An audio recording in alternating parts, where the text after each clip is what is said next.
Hey y'all, welcome back to the Nashay Talk podcast, and today we're going to talk about Soulja Boy saying he was the CEO of Atari. I don't know if you guys heard anything about that, but we're going to discuss that today, so let's get to it. So, I always have to give y'all an intro of who an artist is. So, I want to discuss who Soulja Boy is. So, Soulja Boy is a rapper who came out in 2007, and his debut single was called Crank That, which was on the Billboard charts like for a very, very, very long time.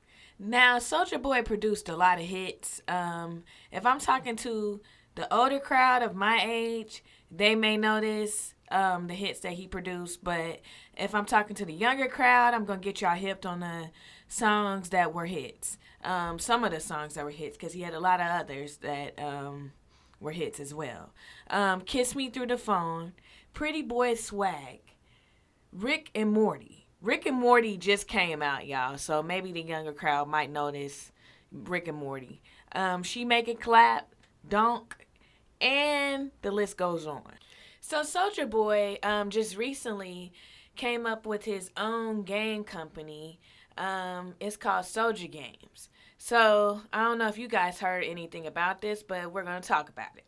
So it's called Soulja Games. So he has the Game Boy, which is the Soulja Game Boy, and then he has the Soulja Game, which is the console that's kind of like supposed to be an emulator, kind of, but I don't know. It looked kind of cheap, but it's supposed to be like an emulator or have like original games that he came up with and things like that. But they said that he was basically taking Nintendo games and putting it on this emulator and selling it, which is kind of illegal, Soulja Boy. I mean, I'm pretty sure he knows that. But yeah. So he has the emulator console and then he has the Game Boy over here. So I guess Atari seen the moves that he was making and wanted to elevate their company and use Soulja Boy. And that's where this shenanigans all came into play.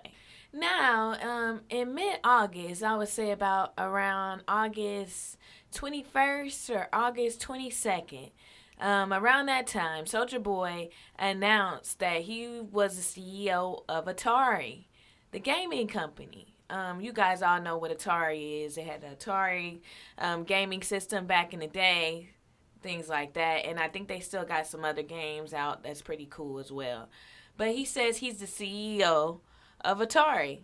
And I'm thinking like, okay, yay. You know what I mean? Because Soulja Boy needs this push, and it seems like his gaming company is doing well and things like that. So I'm thinking like, this is really a big step. This guy is staying relevant, things like that. Like, is it a fib? Is it true? I wait for more news. So after the big announcement from Soulja Boy, I'll wait a couple days. And a couple days later, Atari makes a comment after Soulja Boy said that he was the CEO of their company. They say that Soulja Boy is not the CEO of their company. Their company CEO is named Wade Rosen. And I'm like, wow, this is crazy. So Soulja Boy was lying. But I have some other news for y'all. So I wait a couple days later and I see that Soulja Boy had went on Instagram Live to vent about this whole situation. And I'm thinking like, yeah, really need to see this so I can see the proof and see what's really going on here. And so Soulja Boy is pissed and he's saying words that I don't normally say. And he's just venting. Come to find out, he actually shows the proof, which is the contract that he got from Atari, saying that he had partnership with Atari and that he really did have a higher status, which was CEO status, because in the contract it specified that he was supposed to get 1 million a share or something like that. So he was about the CEO. He had to be. And he signed the contract and everything. And they're saying one thing, but he's saying the other. But he has the proof. So when watching this Instagram live, he's pissed. Afterwards, he's like, you know what? Just cut the contract up. I'm done. I don't need y'all. I'm about to sell my gaming company for this amount. It was in the millions, but for this amount. So do what y'all do. I'm done with it.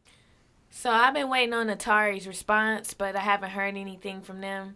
Maybe because Soulja Boy was right and he had all this proof to back his shit up, you know, and they had nothing to say. Anytime you have some proof of backing your stuff up and people are silent, they have nothing to say. That means you laid it down on the line, you checked them, and you're done. You're squared away.